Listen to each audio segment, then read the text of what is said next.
다 함께 사도신경 하심으로 2025년 8월 25일 월요일 온라인 아침 기도회 하나님께 올려드리겠습니다. 전능하사 천지를 만드신 하나님 아버지를 내가 믿사오며 그 외아들 우리 주 예수 그리스도를 믿사오니 이는 성령으로 잉태하사 동정녀 마리아에게 나시고 본디오 빌라도에게 고난을 받으사 십자가에 못 박혀 죽으시고 장사한 지 사흘 만에 죽은 자 가운데서 다시 살아나시며 하늘에 오르사 전능하신 하나님 우편에 앉아 계시다가 저리로서 산자와 죽은 자를 심판하러 오시리라. 성령을 믿사오며 거룩한 공예와 성도가 서로 교통하는 것과 죄를 사하여 주시는 것과 몸이 다시 사는 것과 영원히 사는 것을 믿사옵나이다. 아멘. 찬송가 357장 찬송하시겠습니다.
하나님 아버지 감사합니다. 어제는 거룩한 주일 예배를 통해 한 주간 동안 살아갈 영적인 능력을 새롭게 또 부어주셨다가 오늘 새벽에도 저희들을 친히 깨우셔서 새로운 한 주간이 시작되는 월요일 아침을 맞이하게 하심을 감사드립니다. 이 시간에도 오늘 하루 한 주간 동안 힘이 되는 말씀을 주님께서 베풀어 주시려고 부르심에 순종함으로 주 앞에 나와 말씀을 받길 원합니다. 이 시간에 주님께서 베푸시는 말씀을 통해 하늘의 새 능력을 풍성히 부어주셔서 주님이 하나님이 주시는 하늘의 새 능력으로 승리의 삶을 사는 복된 하루와 한 주간 되게 하여 주옵소서. 감사드리오며 우리 주 예수 그리스도 이름으로 기도드리옵나이다. 아멘. 자, 이 시간에 하나님이 주시는 말씀은 요한계시록 13장 11절부터 18절까지 말씀 보겠습니다. 자, 화면을 보시면서 요한계시록 13장 11절부터 우리 함께 합독하시겠습니다. 내가 보매 또 다른 짐승이 땅에서 올라오니 어린 양같이 두 뿔이 있고 용처럼 말을 하더라. 그가 먼저 나온 짐승의 모든 권세를 그 앞에서 행하고 땅과 땅에 사는 자들을 처음 짐승에게 경배하게 하니 곧 죽게 되었던 상처가 나은 자니라. 큰 이적을 행하되 심지어 사람들 앞에서 불이 하늘로부터 땅에 내려오게 하고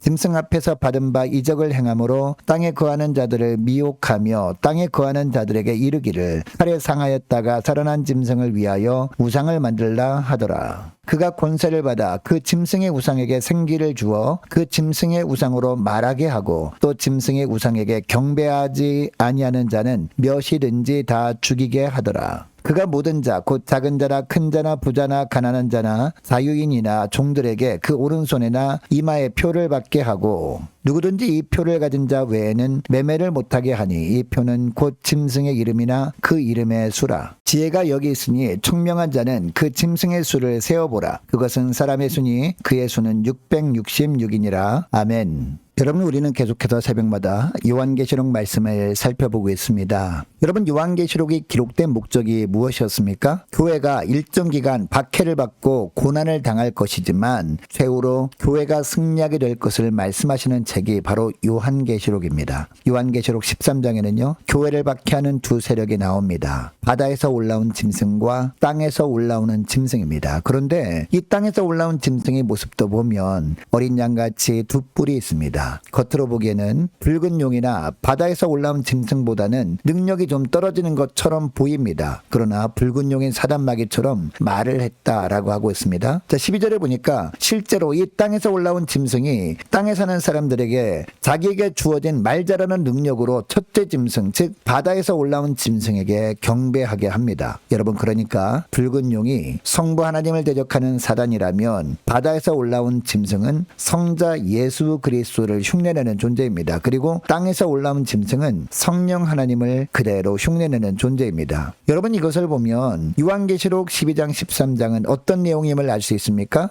용과 두 짐승이 삼일체 하나님을 흉내내면서 이 땅의 백성들을 미혹하고 있는 내용임을 알게 됩니다. 자, 13절을 보면 땅에서 올라온 짐승은요 말을 잘하는 능력뿐만 아니라 사람들 앞에서 불이 하늘로부터 땅에 내려오게 하는 큰 이적을 행해서 사람들을 미혹합니다. 14절 하반절을 보면 미혹하는 이유도 나오는데요, 땅에 거하는 자들에게 이르기를 칼에 상하였다가 살아난 짐승을 위하여 우상을 만들라 하더라 라고 합니다. 땅에서 올라온 짐승의 사명은 사단과 악의 세력을 예찬하며 세상 사람들로 하여금 하나님이 아닌 우상을 숭배하게 하는 것이었습니다. 그러니까 이적을 일으킨 목적이 생명을 살리는 데 있는 것이 아니라 하나님의 백성들을 죽음의 골짜기로 몰고 가기 위함이었다라는 겁니다. 여러분, 그러므로 우리는 영적인 분별력을 가지고 신비한 일들이 하늘로부터 임한 것인지 악한 세력으로부터 나온 것인지를 살필 수 있어야 합니다. 여러분, 성경에 나오는 하늘로부터 임하는 이적의 가장 큰 특징은요, 그 일로 인해서 하나님의 높임을 받으시고 예수 그리스도가 왕으로 통치하는 역사가 일어난다라는 겁니다. 반면에 사단으로부터 일어난 이적은 눈에 보기에는 그럴싸한 신비한 사건처럼 보입니다. 그러나 궁극적으로는 하나님의 백성을 예수님으로부터 멀어지게 하는 데 있습니다. 여러분, 사단의 세력은 용에서 첫 번째 짐승으로, 다시 첫 번째 짐승에서 두 번째 짐승으로 권세가 위임되면서 세상 사람들을 유혹하며 핍박합니다. 재미있는 것은 사단이 당근과 채찍 모두를 사용한다는 사실입니다. 당근으로 성도들을 회유하기도 하지만 이것이 안 되면 폭력으로 억압하기도 합니다. 자, 15절을 보니까 그가 권세를 받아 그 짐승의 우상에게 생기를 주어 그 짐승의 우상으로 말하게 하고 또 짐승의 우상에게 경배하지 아니하는 자는 몇이든지 다 죽이게 하더라 라고 합니다. 여러분, 놀랍게도 사단은요 그에게 경배하지 않는 자들에게 칼로 핍박할 수 있는 권세까지 있습니다. 물론 사단이 우리의 영혼은 죽일 수 없습니다. 그러나 실제로 우리의 육신은 죽일 수 있다는 사실입니다.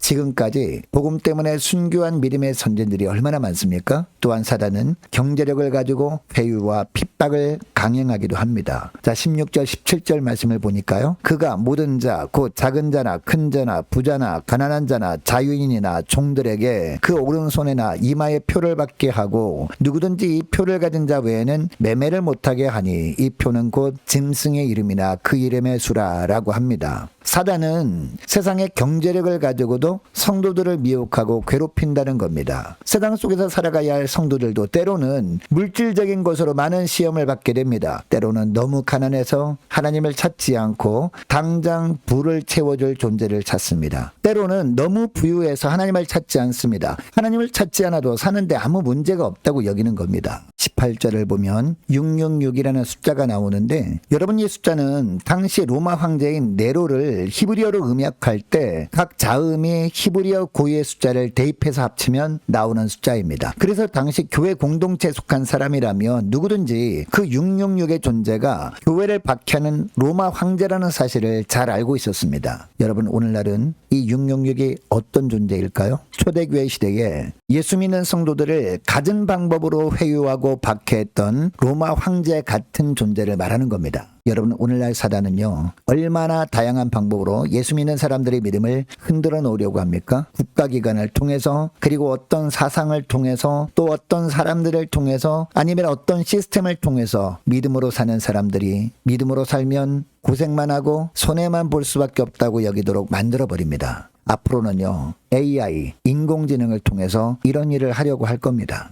이 모든 것들을 총칭하는 숫자가 바로 666인 겁니다. 여러분, 그러니까 사단은 세상에 가용할 수 있는 모든 권력자들과 부유한 자들과 구조적인 악의 시스템을 이용해서 성도들을 물질로 회유하기도 하고 억압하기도 합니다. 그러나 여러분, 하나님은 이런 절박한 물질주의 유혹 앞에서도 오직 주님의 이름을 배반하지 않기를 원하십니다. 오늘 하루 권력과 물질의 유혹과 핍박의 신앙을 팔아먹지 않고 오직 그리스도를 따르는 제자로 올곧게 믿음으로 설 수 있는 저와 여러분의 오늘 하루가 되시기를 축복합니다. 저 오늘 말씀을 붙들고 이 시간에 기도할 때 이렇게 기도했으면 좋겠습니다. 하나님, 오직 말씀 중심의 신앙으로 헛된 가르침에 눈멀지 않게 하옵소서. 어떤 절박한 환경이 있어도 물질의 유혹에 넘어가지 않게 하옵소서. 아무리 거센 박해도 신앙을 잃어버리지 않도록 힘을 주옵소서. 간절히 기도하는 이 새벽 될 수 있기를 축복합니다. 계속해서 기도하기를 원하는 것은 한 주간 동안 각 가정의 직장과 사업장들을 위해서 함께 기도하기를 원합니다. 모든 구역 식구들과 저와 여러분을 위해서, 그리고 각 가정의 자녀들을 위해서 함께 이 시간에 기도하기를 원합니다. 어지러운 세상 속에서 분명한 영적인 분별력을 허락해 주시옵소서. 함께 기도하기를 원하고 오래 세워진 일꾼들을 위해서, 또한 교회 재정을 위해서 이 시간에 함께 기도하기를 원하고 유초등부, 중고등부, 청년부를 위해서, 남녀 전도회와 각 구역을 위해서 함께 이 시간에 기도하기를 원합니다. 또 많은 환우들을 위해서 기도해 주시기 바랍니다. 특별히 임광빈 목사님 신장 담석 제거 시술을 잘 받을 수 있도록 함께 기도하기를 원하고, 취업을 앞둔 청년들을 위해서 선교사님들 가정들과 나라와 민족을 지켜 주옵소서. 함께 기도하기를 원하고, 우리 교회 앞날을 위해서, 또한 저와 여러분이 가지고 나온 기도 제목을 놓고 이 시간에 함께 기도하기를 원합니다. 기도하겠습니다.